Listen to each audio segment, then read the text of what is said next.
नमस्कार दोस्तों, मेरे YouTube चैनल में आपका स्वागत है। आज की कहानी है बुढ़ापा, एक दर्द भरी कहानी। हर रोज की तरह दिनेश लाल जी अपने शाम के सैर सपाटे से लौट आए थे।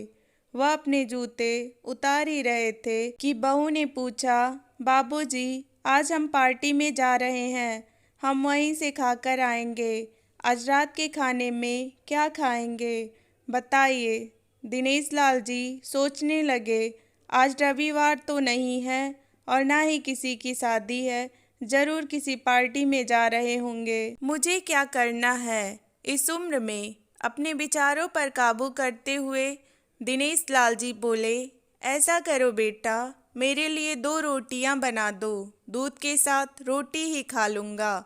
बहू तुरंत बोल उठी, बाबूजी, सुबह ही जो बनाई थी उसमें से 2 रोटियां अभी भी बची हुई हैं।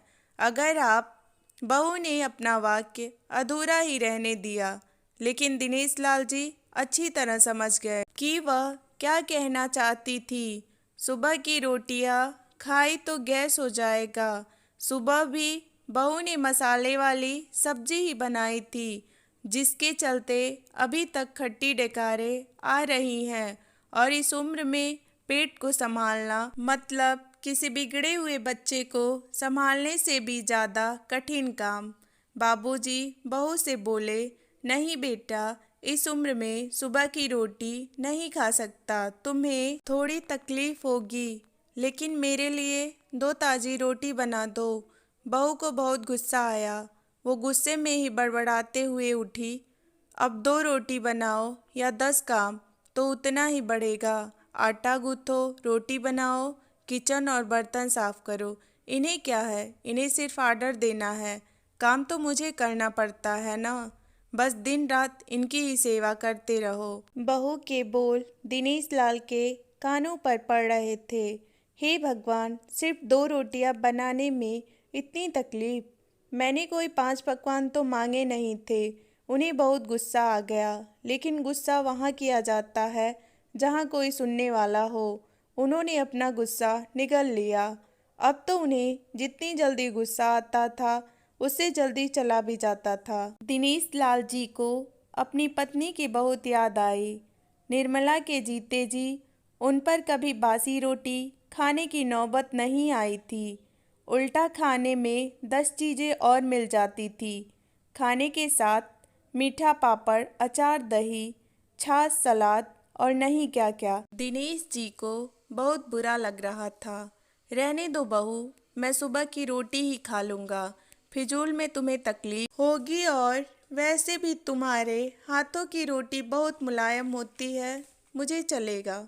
मेरी वजह से तुम लोगों को देर नहीं होनी चाहिए। बहू को तो सोने से पीला मिल गया। वह अपनी आवाज़ मीठी करते हुए बोली, बाबूजी, आप चाय लेंगे क्या? दिनेश लाल जी अपने चाय पीने की इच्छा को दबाते हुए बोले, वैसे कोई खास इच्छा नहीं है चाय पीने की, मगर तुम अपने लिए बना रही हो तो मेरे लिए भी थोड़ा बना देना। हाँ बाबूजी, मैं अपने लिए बनाने वाली हूँ, आपके लिए भी बना देती हूँ, बोलकर बहू रसोई के अंदर चली गई। दिनेश लाल जी खुद से ही बातें करने लगे, अभी तो लाखों की जायदाद है मेरे पास, यह घर भी मेरे नाम पर है और खाते में भी लाखों रुपए पड़े हैं। कभी बेटा निकालना चाहता है तो मैं बोल कर टाल देता हूँ कि मेरे बाद तेरा ही तो है सब कुछ, और फिर भी 1 कप चाय और 2 ताज़ी रोटियों के लिए तरसना पड़ता है। तो उन बूढ़ों का क्या होगा जिनके पास संपत्ति के नाम पर सिवा पुरानी यादों के कुछ भी नहीं होता। निर्मला को याद करके दिनेश लाल की आंखों में आंसू चमकने लगे और धीरे से गालों पर सर के। निर्मला के होते हुए उन्होंने घर का कोई भी काम नहीं किया। आर्थिक जवाबदारियों के अलावा उनकी और कोई जवाबदारी नहीं थी। उनके व्यापार ने भी उनका अच्छा साथ दिया था। वह भी निर्मला से बहुत प्यार करते थे, लेकिन कभी जता या बता नहीं पाए। वह यह सच्चे दिल से मानते थे कि निर्मला उनकी किसी पूर्व जन्मों के पुण्य का फल है। लेकिन जिंदगी की भाग दौड़ में वह निर्मला के मन की इच्छाएं पूरी कर न सके। उन्हें वैष्णो देवी जाना था, लेकिन हर बार यह यात्रा अगले साल के लिए टाल दी जाती। घर बार और संसार की जिम्मेदारियां संभालते संभालते कब उनकी इच्छा उन्हीं के साथ चली गई, पता ही नहीं चला। दिनेश लाल जी ने देखा उनके पोते और पोती दोनों ही स्कूल से आ गए थे। दोनों ने अपना बस्ता सोफे पर फेंका और दादा की तरफ दौड़कर उनके गले लगते हुए कहने लगे, चलिए ना दादाजी, खेलने चलते हैं। यही निस्वार्थ प्रेम के कुछ पल थे, जिनमें दिनेश लाल जी भी बच्चे के साथ बच्चे बन जाते थे और सारे अपने दुख और यादें भूल जाते थे। वह कुछ बोल पाते उससे पहले ही बहू ने कहा, चलो छोड़ो दादाजी को, हमें पार्टी में जाना है। जल्दी से आकर तैयार हो जाओ, पापा भी आते ही होंगे। दोनों ही बच्चे दादाजी को छोड़ मम्मी की तरफ भागे। उनकी पोती 7 साल की थी और पोता 5 साल का था। दिनेश लाल जी अपनी सोच में डूबे हुए बालकनी की तरफ गए। बालकनी में धीमी ठंडी पवन ने उनका स्वागत किया। बहू उनके लिए चाय बनाकर लेकर आई। बालकनी में रखी अपनी कुर्सी पर बैठकर दिनेश लाल जी घुट घुट करके चाय पी रहे थे। पी क्या रहे थे, निगल रहे थे, क्योंकि चाय के नाम पर सिर्फ कम शक्कर वाला गर्म पानी था, इलायची ना ही अदरक। दिनेश लाल जी मन ही मन सोचने लगे, बहू के जाने के बाद आज खुद अपने हाथों से चाय बनाऊंगा, इलायची, अदरक और थोड़ी सी शक्कर डालकर, और उसके साथ रोटियां खा लूंगा। रोटियों की याद आते ही उनका मुंह फिर खट्टा हो गया। चाय खत्म होने पर खाली कप लेकर किचन में रखने गए तो वहां देखा कि बहू और बच्चों का कप धोके पड़ा था।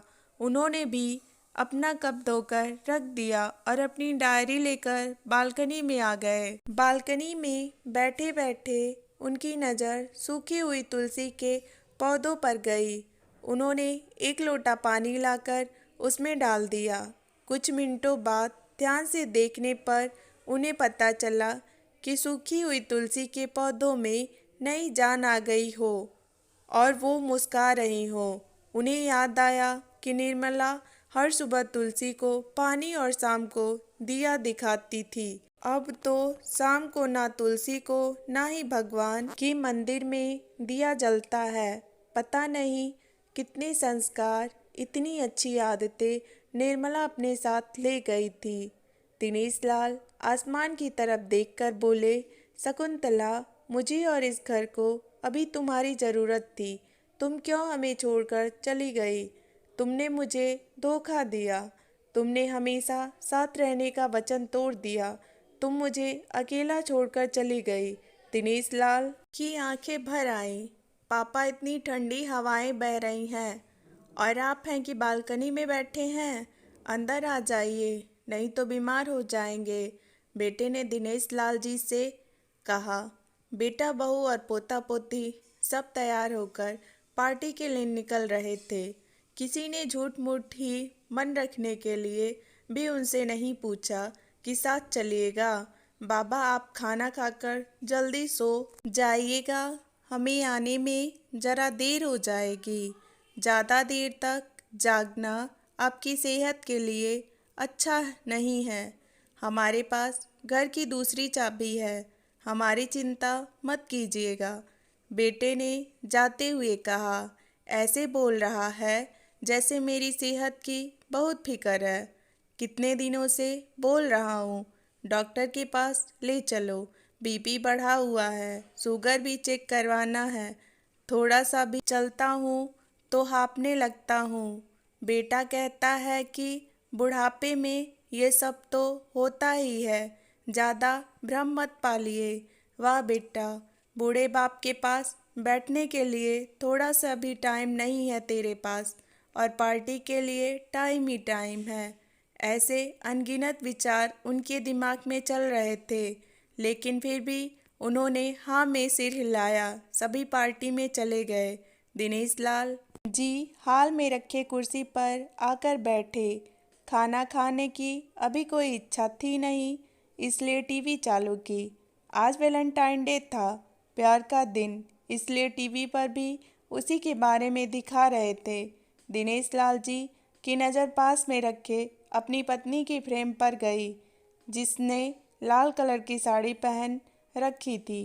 प्यार तो उन्होंने भी खूब किया था निर्मला जी से, पूरी जिंदगी किया था, जी जान से किया था, लेकिन कभी बोल नहीं पाए। टीवी पर दिखा रहे थे, लोगों ने लाल कपड़े पहन रखे थे, हाथों में लाल फूल के गुच्छे लेकर वह ग्रीटिंग कार्ड की खरीदारी कर रहे थे। पता नहीं दिनेश लाल जी के मन में क्या आया, उन्होंने अपने पैसों का बंटवा लिया और निकल पड़े।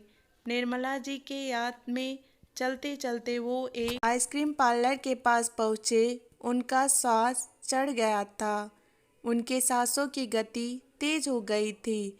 आइसक्रीम पार्लर के पास एक कुर्सी पर वह आकर बैठे। तभी वहाँ पर एक छोटी बच्ची आई जो गुब्बारे बेच रही थी। बच्ची बोली, दादाजी गुब्बारे ले लो, इतने ही बच्चे हैं, बिक जाए तो जल्दी घर चली जाऊं। दिनेश लाल जी ने देखा 10-12 रंग बिरंगे गुब्बारे थे। उन्हें याद आया कि निर्मला जी को भी गुब्बारे बहुत पसंद थे, लेकिन अब गुब्बारे लेकर क्या करूं? उन्हें बच्ची की आंखों में सच्चाई और आशा दिखी। उन्होंने 200 दिए और सारे गुब्बारे खरीद लिए। उन्हें फिर से निर्मला जी की याद आई, क्योंकि वह भी घर से निकलते समय हमेशा थोड़े एक्स्ट्रा पैसे लेकर निकलती थी और किसी न किसी ज़रूरतमंद की मदद किया करती थी। कभी मैं टोकता तो वह कहती, हमें भगवान ने लेने वालों के नहीं देने वालों की लाइन में खड़ा किया है और थोड़े से रुपए के बदले में लाखों की दुआएं मिलती हैं, तो मुझे टोका मत कीजिए। आंखों में आंसुओं के साथ दिनेश लाल जी खड़े हुए रास्ते के बीच आए। उन्होंने आसमान की तरफ देखा, अपने हाथों में पकड़े गुब्बारे आसमान में छोड़ दिए और चिल्लाकर बोले, निर्मला, मैं तुमसे प्यार करता हूँ। उनकी सांसों की गति बढ़ गई, उनका शरीर लड़खड़ाया और जमीन पर धड़ से गिर पड़े।